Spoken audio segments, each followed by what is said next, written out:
from the studios in beautiful Oceanport, New Jersey. Welcome to the biggest and greatest podcast ever. I'm your host, Ray K. Hey guys, another version of Catching Up with Ray K. This is Ray K. It's a beautiful summer day. It's been a beautiful summer, actually. We've had quite a run. It's probably one of the best summers, and I'm going to call it 25 years at least. It's beautiful sunshine, not a lot of rain, which isn't great for the grass, but it's great for me because I just love sunshine. You know, I'll take that thunder shower once every week, a couple hour thunder shower when it comes down hard. It's good for the grass. Then it's sunny again. So this weekend's supposed to be about 100 and then 94. So I really don't mind that because now that we got the pool, it's something to do. When you jump in the pool, the ocean's close by. So it's one of the great things about living, in the Jersey Shore. You got all these great water things to cool off, So I always loved summer too since I was a kid. But I'm going to talk about a couple things. One is the 3 projects I'm going to rattle through what we're working on. Projects usually take longer than you think. They don't happen overnight. And the better the project is, it takes a little longer to come to fruition. So I'm going to talk about some of them because they are moving along. I'm going to talk about my New York trips, how easy it is to travel into the city. I'm going to shock you how easy this is now that I'm a pro of going into the city. Then I'm going to wrap it up with a little reminiscent of my first Little League home run, which I hit when I was 12. So I'm going to talk about that and then I'm going to wrap up this version of Catching Up with Ray K. 3 projects. One is that utilities thing I've been telling you about, and it's taken a new turn, which is great for us because we really don't do a lot. It's called ReloFrog. It's a joint venture we're doing with them, RELO. I guess it's like relocation. And what they're doing is they're giving us their database of brokers. They're phasing it in, which is smart. They're very methodical, which is also smart. So we're just starting with 100 brokers to begin with, and then we're going to build it up to their first database is 60,000 brokers. And what this database is, it gives their clients, the real estate brokers, their clients, it gives them access to all the services you need to move into a house. You got your movers, you got your mortgage guys, you got us, which is the utilities part. There's home, the people that cut the lawn. There's a whole bunch of stuff, home inspection. And these guys have a whole list right on their website that does all the work for you. And they automate it, so it's very easy and computerized. And the two things they choose the most are moving and utilities, and we're doing the utilities for them. So we had our first one call in last week and went smooth. They're closing August 1st, within another 13 days. So it's quite interesting because it's numbers and we just sit back and wait for the calls to come in.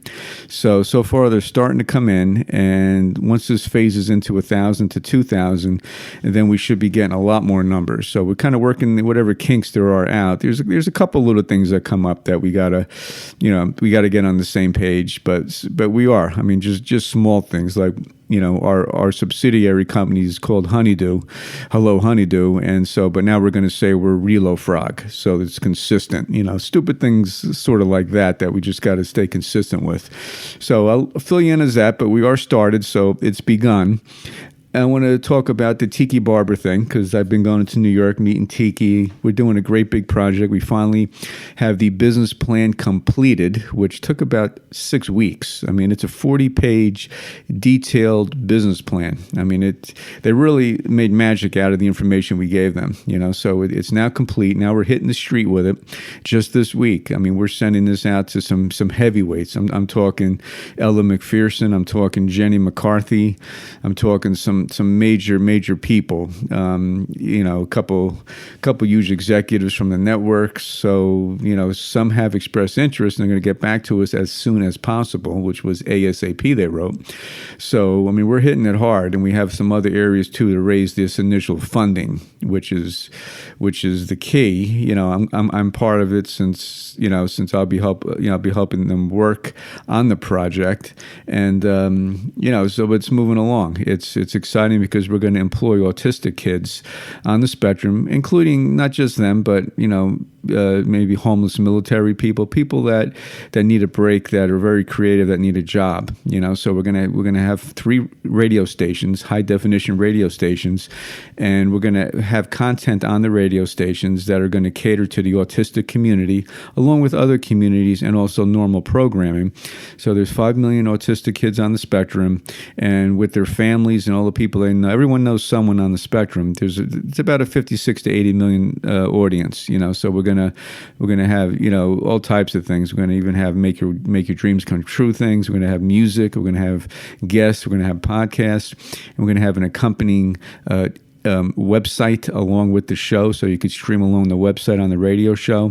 And our autistic kids and the kids on the spectrum and the military veterans are going to be posting things, social media, creating content, whatever they like to do. If they like weather, they'll have the weather division. If they like sports, they'll be in charge of a sports division. And we're going to use all this creativity and employ them, and build up a huge network. And it's going to be quite popular. With Tiki Barber as CEO, we actually have someone that can be on the cover of Time magazine. He has the face for it. So, that would be something like in a year from now, if this thing really hits. Eventually, we want to go into 25 markets. Right now we're going into the three, LA, New York, and Nashville.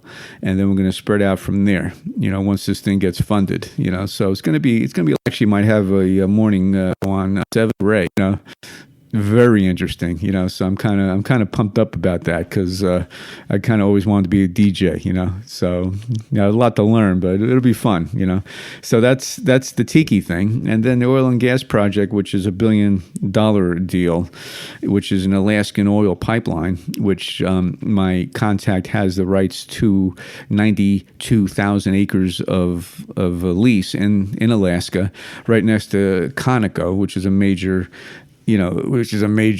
oil company. They do there's 63 billion gallons of oil on their property. We're right next to it.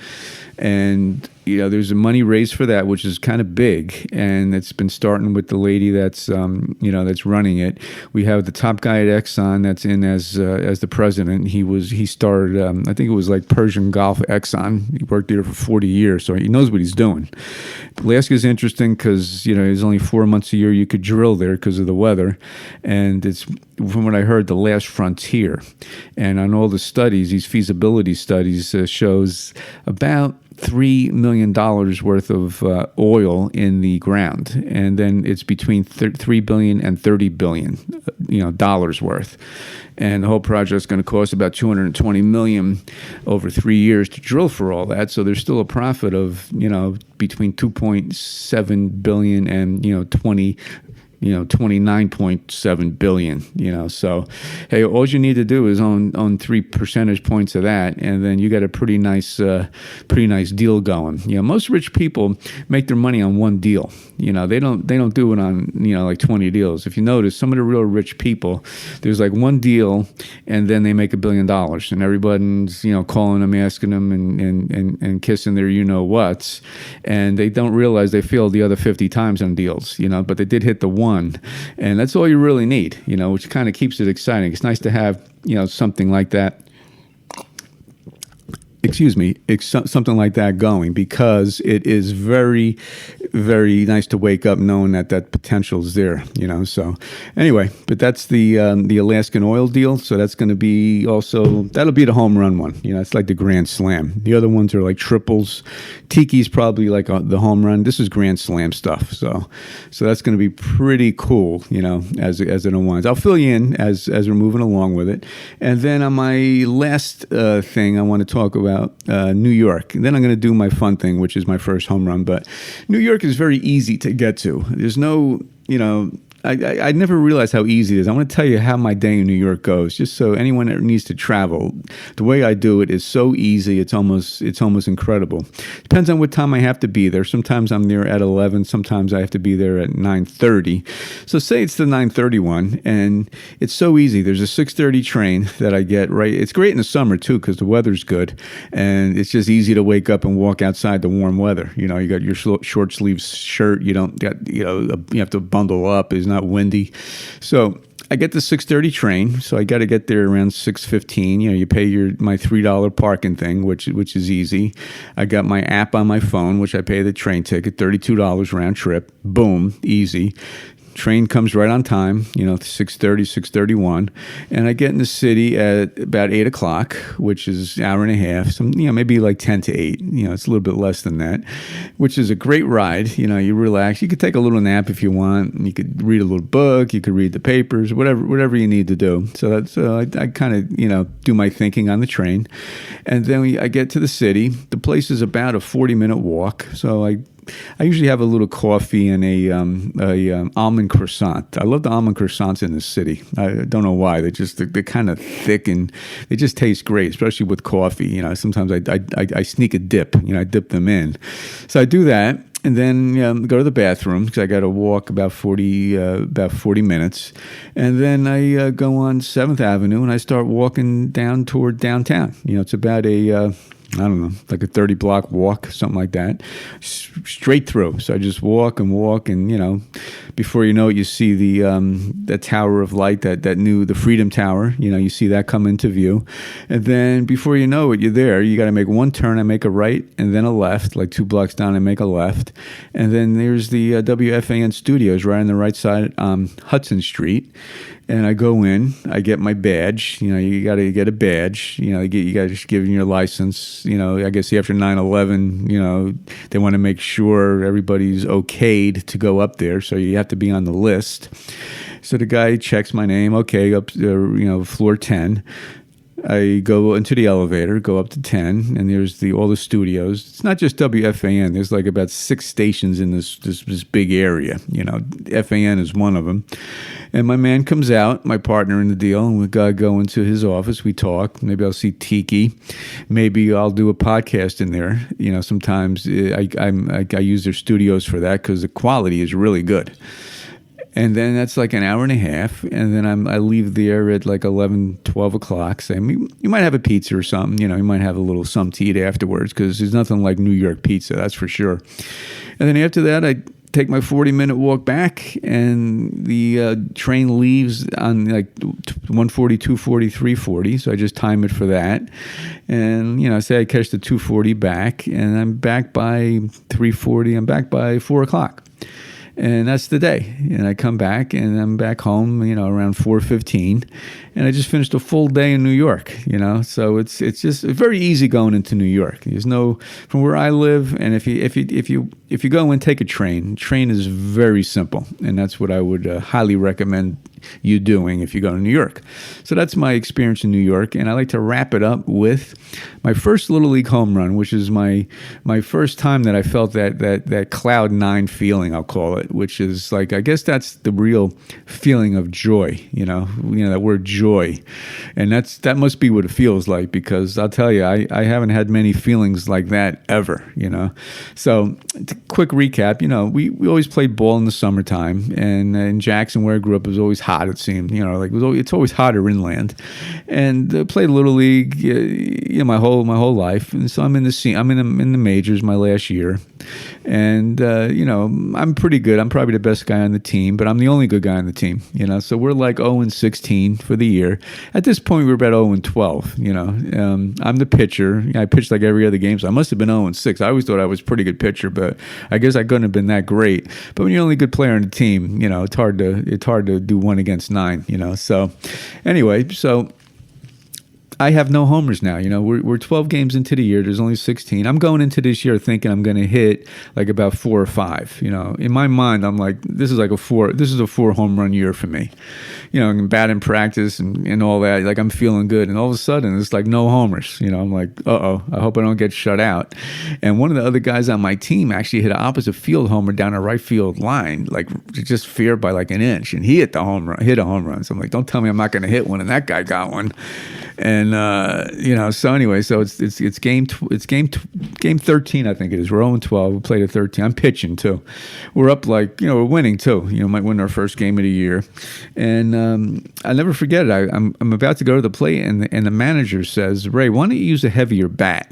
I'm like, Oh, okay. I mean, 1 ounce in bats is a lot of weight, but the difference between a 30 and a 31 is like amazing. You wouldn't think an ounce really means a lot, but in baseball, when you're that age, it does. So anyway, upgrade to this new bat. It actually felt a little heavier. I don't think the pitcher was throwing smoke, so maybe the manager saw that and said, hey, we go with a heavier bat so you're not swinging ahead. Who knows what the theory was. So I used this new bat. And I get up, and the guy gives me like a meatball the first pitch. I'll never forget. It was like a perfect pitch to hit. Medium speed. He wasn't really pitching fast, and I connect, and I still remember the sound. That great sound of.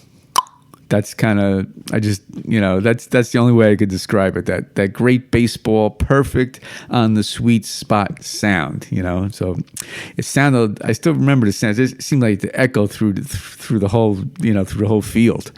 And it was one of those high, deep, far ones to left center. I mean, I kind of got it all. And sometimes you hit like a long fly and you're not sure it's going out. I mean, this one, I just knew it, I'm like, I got it all. And you could just tell the trajectory and the whole thing. I was like, that's going to be gone. So, and I'll never forget, rounding first, I'm going into second, and then all of a sudden, the Cloud 9 thing hit me.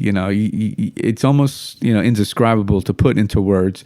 Must be the same feeling people that win, like the World Series must feel. I guess it must be that kind of feeling. Probably the same type of thing, or this might even be better, because I'm a kid, so I got that kid excitement going. And so I entered this dreamland thing, it's like you're focused sort of on yourself. You can't even hear the crowd. You're so happy that you hit the home run. It's the feeling of joy. I guess that's the only way I could describe it. I remember rounding third, and the other manager comes out to shake my hand, which I thought was like cool. I still remember it to this day. So anyone out there, if you do anything for a kid, a little bit unusual, that's really good for the kid, remember that kid will probably never forget it. Like that manager might have thought I forgot about it the next day, but to this day, I still remember him coming out, the opposing manager shaking my hand as I'm rounding third after hitting a home run, so Mr. Bon Jovi, I want to thank you for doing that if you're listening to this thing. So I'm rounding third, coming home, and I don't remember anything from there on. It's just that initial around the bases thing. I'll never forget it.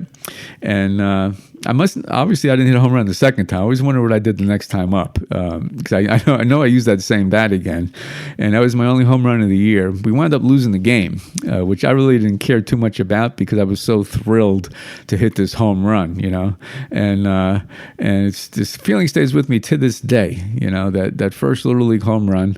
I got the ball. I think I got like a Lollapalooza chocolate ice cream. You get like a free ice cream if you hit the homer. So it was quite a thing, and it's one of my highlights of my life, especially childhood, is that home run. So I'm glad God set everything up for that one moment in history for me to hit that home run, to experience that joyful feeling. So anyway, I wanted to share that one with you on this beautiful summer day.